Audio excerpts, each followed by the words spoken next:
Hey Sheldon, you ready to record this week's episode? Why, hello, Yosh. Und Tosh. Must have some mail this week, huh? Excellent. No, you can let go of the bag, thank you. Thank you. Well, thank you guys. Back to the dungeon, I mean mailroom, with you.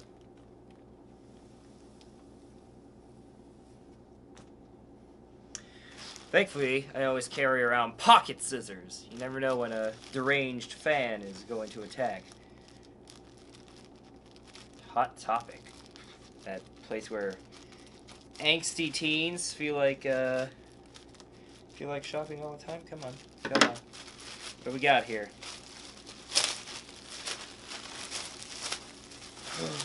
Happy days! Praise you, Lord, Elias Ainsworth, because you've graced me with Scizor! My favorite Pokemon! I must frolic! Come on!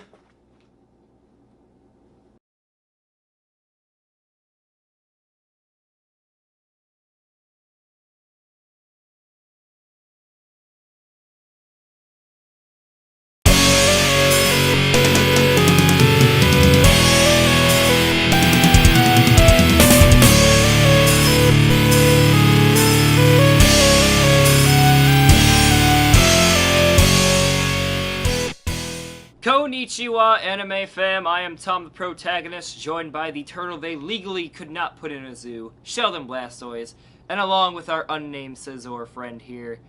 Contest pending for the name selection. Look forward to that. But we are here to bring you the anime news of the last week. So, with the formalities out of the way, let's get right into it. Now, fam, I hate to start on a depressing note, but that's just how it goes. Animation Studio Production IMS has officially filed for bankruptcy. In December of last year, animator Teru Miyazaki had publicly stated that the studio was not paying their employees. So it's not that big of a surprise to see that bankruptcy was far into the future. The studio is most famous for producing Data Live. You know, this show with the boobied women and also the chick who has a stopwatch for an eye. Silly female. Switched to digital. The studio was founded in 2013, making its run in the industry just 5 years. It's depressing, but it's how it goes sometimes, guys. Now, I know the hardships. My boss doesn't pay me, and I put in more work than he does. But I am my own boss here. That explains a lot. You're fired! What? I'm confused. Moving on. Fam, if you're like me, then you're a fan of Shaman King! Yes, that was necessary. Well, you should be excited to know that the license has officially left Viz Media's hands. Its new publisher, Kodansha Comics, has owned it since last December, and also this past May, put out a brand new arc along with announcing a spin-off in their Shonen magazine Edge. Fans should be happy because Viz Media was essentially taking a knee with the franchise.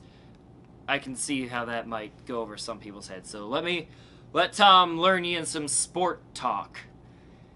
Taking a knee is what we say in American football over here. When you are trying to claim ultimate victory, you teabag the field, showing your masculine dominance to the other team, and then they concede and you win the game. This story's gotten away from me. More Shaman King on the way. Yay. Shaman King! Next story, please. On to the next story. It's a normal countdown. Studio Trigger put on their website that they were having a countdown to an announcement with a collaboration of ArcSoft, the developers of Guilty Gear and Dragon Ball FighterZ, or Dragon Ball FighterZ if you live across the pond or in the Great White North. The countdown started on Wednesday and speculation was running rampant on what it could be. Personally, I was hoping for an Inferno Cop fighting game, so I could be Mr. Judge! Oh, he's great. Originally, this story was written before the countdown was over. But on Saturday, it ended, and what was announced? A kill action game. That's pretty sweet. I can see people using this game as a way to advance on a significant other. I may have to explain that. So, I'll introduce us to a new segment, Tom's Dating Tip, where we give you just the tip and you figure out the rest. So, what you do is you invite your significant other over to play the game, and then you take your shirt off. I should say your hopeful significant other. You're just friends right now. And then you're getting into it, you take your shirt off, and then you're like, oh, I'm just getting immersed in the game. You should take yours off too. There's your in, boys. Good luck, fam. I have to read something legally. Tom's dating tips are not guaranteed to work either 100%, 90%, or 60% of the time. Results may vary. Follow at your own risk. With that, we'll take a meme break, and we'll be right back. Don't go away. It's AU Weekly.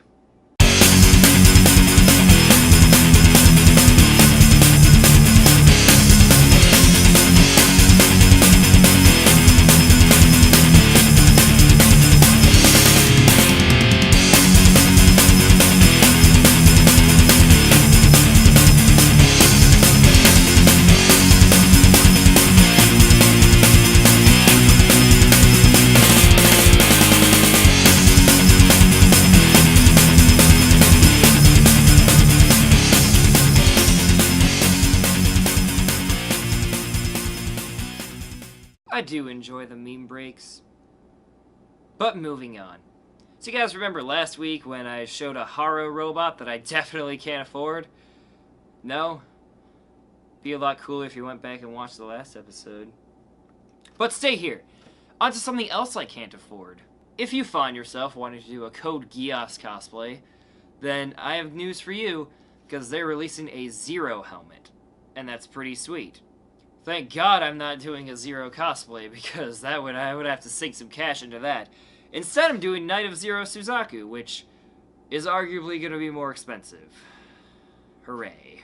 Produced by Premium Bandai, the helmet is supposed to look just like it does on the show. Gold, Geass symbol, and all. That just sounds expensive. Pre-orders are available now at just $300. That's not bad at all. Sorry, Haru, but I would definitely rather feel like an emperor waging war against my father than being a Gundam pilot. I can't even finish that sentence. That's a lie. We all know I'd rather be in the Gundam universe. At least they're not big racists about everything. Wait.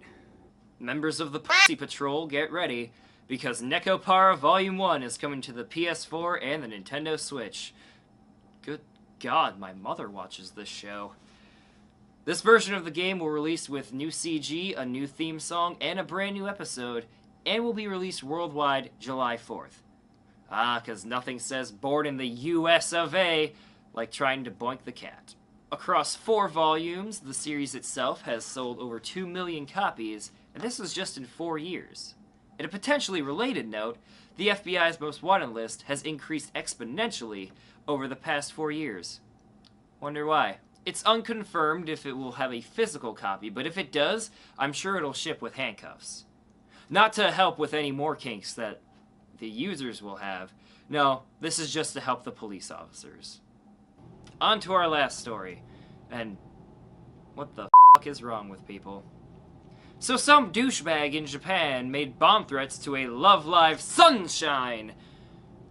I think I'm supposed to put more emphasis on the sunshine because there's 2 exclamation points. It's kind of like, Keijo!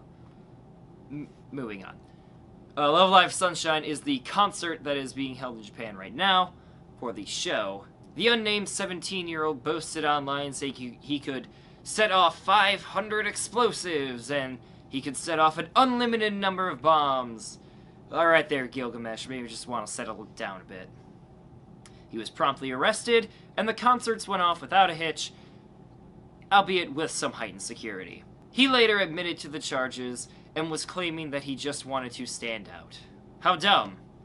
If he wanted to stand out, he should have tried joining the show. I'll show him how it's done. Hit the music! Alright, fam.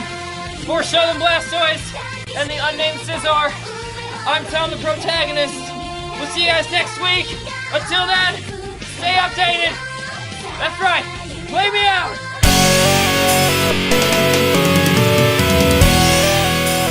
Members of the Pussy Patrol. Oh, yeah, this is gonna be the bitch. That's our I can't talk and do this.